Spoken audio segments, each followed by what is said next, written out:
বুঝছেন?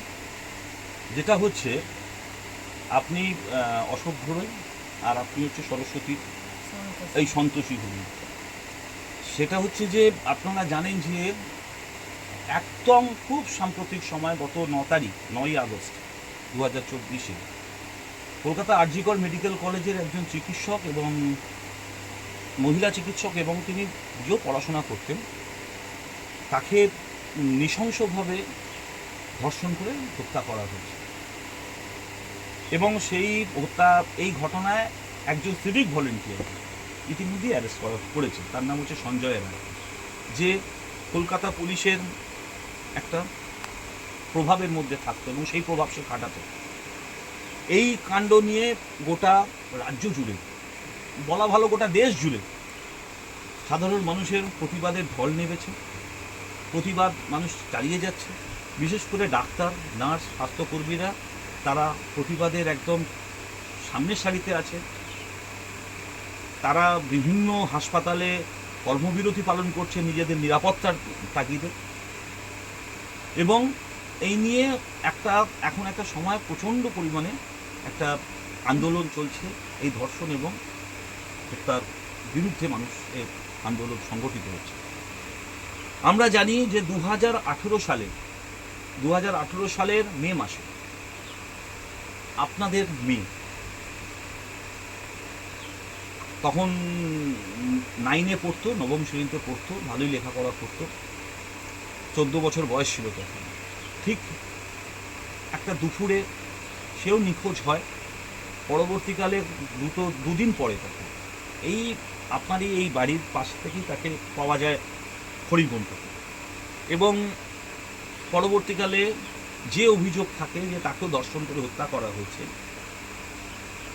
এবং সেই ঘটনাতেও একজন অ্যারেস্ট হয়। আজও সে জেল কাস্টডিতেই আছে।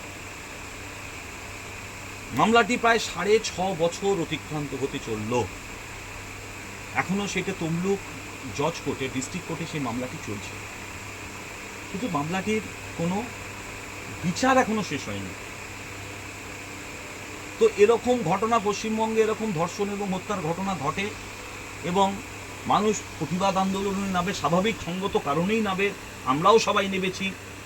কিন্তু দিন যত যায়, এই প্রতিবাদ যত কমতে থাকে, তখনই দেখা যায় যে আতবে বিচার ব্যবস্থা, ওই যে বলে না যে বিচারের বাণী নীরবে নিভৃতে কাঁদে, তখন আপনারা এই বাবা মা যারা সবাই ভুলে গেল, বাবা মা তো ভুলতে পারে না সন্তানকে, স্বাভাবিকভাবে তারাই দৌড়াদৌড়ি করে।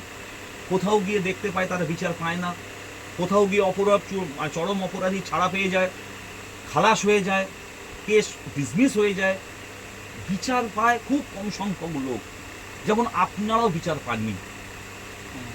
এই বিষয়ে আমরা চাই আপনার মেয়ের ঘটনাটাও আজকে আরজিকর ঘটনার সাথেই সামনে আসুক এবং প্রত্যেকটি ঘটনা আসুক, কারণ প্রত্যেকটি ঘটনাই একই খাতেই বইছে। মেয়েদের, নারীর বিরুদ্ধে, নারীর ওপরে পুরুষের যে অত্যাচার, সেই অত্যাচারের ঘটনাটাই আজকে সামনে এসেছে এবং তার বিরুদ্ধে প্রতিবাদ সংগঠিত হচ্ছে। ফলে আপনি কি মনে করছেন, একজন আপনারও তো মেয়ে হারিয়েছেন, কি মনে করছেন এই বিষয়ে? আপনার এখন এই মুহূর্তে ভাবনাটা যদি বলেন।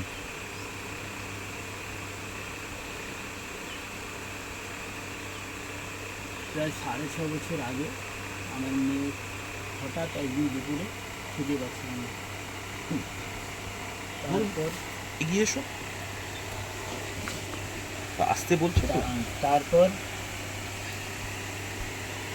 মানে তার দেহ হরিগঞ্জের মধ্যে পাওয়া যায় এবং সেই কেস এখনও চলছে। তার এখনও মানে কোনো বিচার পাচ্ছি না। মানে শুধু দিন চলে যাচ্ছে কিন্তু মানে বিচার মানে হচ্ছে না। এ কবে শেষ হবে তাও জানি না।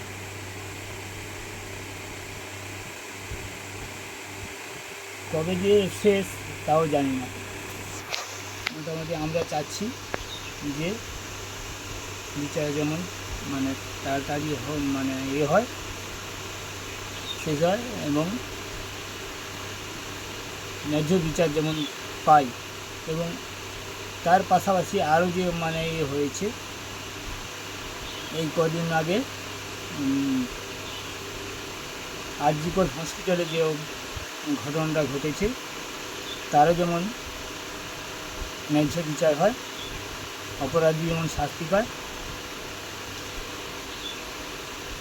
আমি এটাই চাই।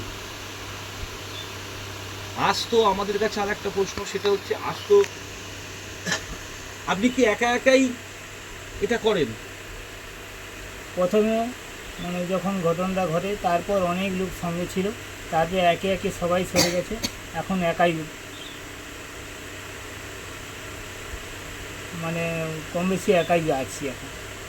এই একা আমাদের কাছে যেটা অবশ্যই আপনি একা যেটা আছেন, সেটা তো আপনাকে মানে শেষ বিচারে কেউ না থাকলে বাবা মাকে থাকতেই হবে, এটাই স্বাভাবিক ঘটনা। এটাই কিন্তু এই স্বাভাবিক। একা একা যে লড়াইটা আপনি করছেন, এই লড়াইটা করতে আপনার কষ্ট, আপনি তো একটা দারিদ্রতার কষ্ট তো মধ্যে হচ্ছে, থাকে, কষ্ট দারিদ্র্যের হচ্ছে না? মধ্যেই তো কষ্ট হচ্ছে। নাকি অনেক আশা নিয়েই লড়াইটা চালিয়ে যাচ্ছেন? আমি আশায় নিয়ে চালাচ্ছি যে অপরাধী শাস্তি পাবে, কিন্তু এটাই আমি কিন্তু বিচার তো চাচ্ছি। এখনো শেষ হলো কিন্তু না। বিচার এখনো পর্যন্ত শেষ হলো না। এই বিষয়ে আপনার বক্তব্য কি? যে মানে বিচার যাতে তাড়াতাড়ি শেষ হয় এবং ন্যায্য বিচার হয়, এটাই আমি চাই। বা আরও ঘটনা যেগুলো ঘটছে সেগুলোই যেমন মানে ন্যায্য হয় এবং তাড়াতাড়ি শেষ হয়, আমি সেটাই চাইছি। আপনার দিকে সন্তোষী দ্বীপ